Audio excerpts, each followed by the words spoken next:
নমস্কার, জেরিস কিচেনে সকলকে স্বাগত জানাই। কেমন আছেন সবাই? আশা করছি খুবই ভালো আছেন। আজকে বানাবো ভর্তা চিকেন। চলুন রেসিপিটা শুরু করা যাক।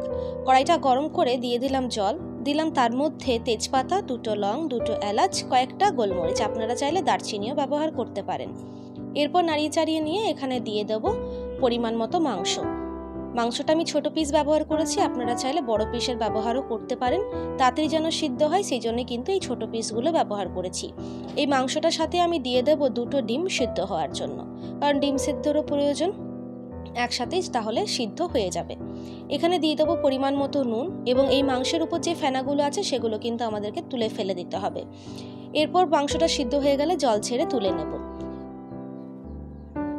এরপর একটা প্যানের মধ্যে দিয়ে দিলাম বাটার, আপনারা চাইলে সাদা তেল ব্যবহার করতে পারেন। বাটারটা গলে গেলে দিয়ে দেবো পরিমাণ মতো পেঁয়াজ, এবং পেঁয়াজটা ভেজে নিতে হবে যতক্ষণ না পিঙ্ক কালার হয়ে আসে, বেশি কিন্তু ভাজা চলবে না।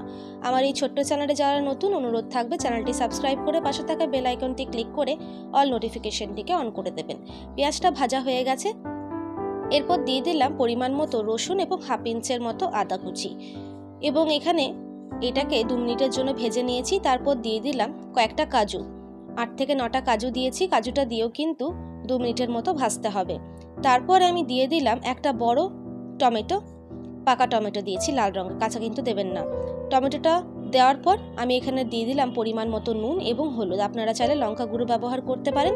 মশলাটা কষিয়ে নিতে হবে যতক্ষণ না তেল বেরিয়ে আসে। যখন দেখবেন তেল ছেড়ে আসছে, তখন কিন্তু সিদ্ধ করছিলাম যেই জলটাতে, সেই জলটা কিন্তু আমাদেরকে এখানে ব্যবহার করতে হবে, জলটা কিন্তু ফেলে দেবেন না। এবং ভালো করে আমাদেরকে এখানে এই পেঁয়াজগুলোর সাথে মশলাটাকে সিদ্ধ করে নিতে হবে। দেখতে পাচ্ছেন সিদ্ধ হয়ে গেছে।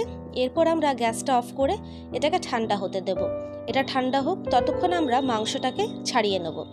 চলুন মাংসটা ছাড়িয়ে নিই, এবং এটা ঠান্ডা হয়ে গেলে আমরা এটাকে ফাইন একটা পেস্ট বানিয়ে নেব। আমরা এখানে হাতের সাহায্যে মাংসগুলোকে ছাড়িয়ে নিচ্ছি, একটু ছোট ছোট পিস করছি। আপনারা যদি চান কাটা ব্যবহার না করতে পারেন, আবার অনেকে আমরা কাটা বেশি পছন্দ করি চিকেনের, তাই কাটা যদি চান আপনারা চিকেন ভর্তাতে ব্যবহার করতে পারেন, সমস্যা নেই। মাংসগুলো আমি এইভাবে 2 হাতের সাহায্যে ছোট ছোট টুকরো করে নিয়েছি।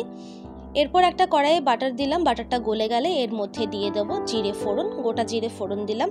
জিরেটাকে একটু ভাজা হতে দেব।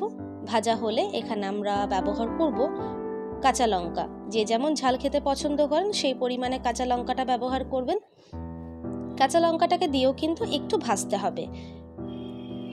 আমার এই রেসিপিটা ভালো লেগে থাকলে একটা লাইক করবেন, কমেন্ট করবেন এবং শেয়ার করবেন।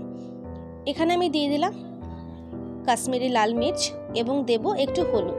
এই পর্যায়ে কিন্তু হলুদ এবং লঙ্কা গুঁড়োটা দিলে গ্রেভির কালারটা ভালো আসে। এবং দিয়ে দিলাম পেস্টটা দিয়ে কিন্তু ভালো করে মিক্স করে নিতে হবে। তারপর দিলাম কিছুটা পরিমাণে ওই হাফ চা চামচের মতো জিরে গুঁড়ো আর ধনে গুঁড়ো।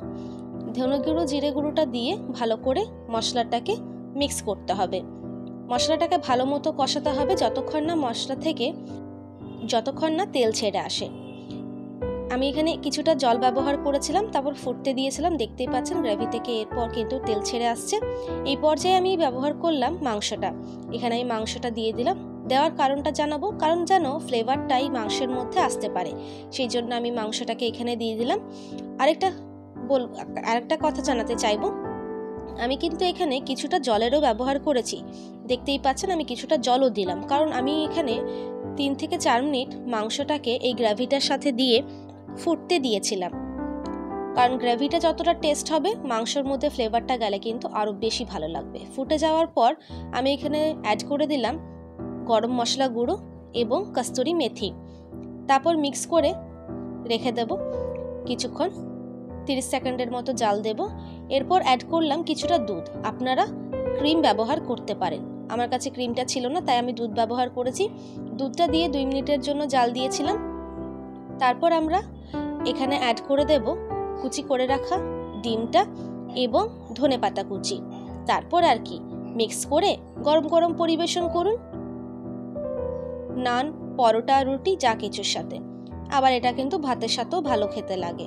একবার অবশ্যই বাড়িতে তৈরি করুন রেসিপিটা, এবং কেমন হয়েছে আমাকে কিন্তু জানাতে ভুলবেন না।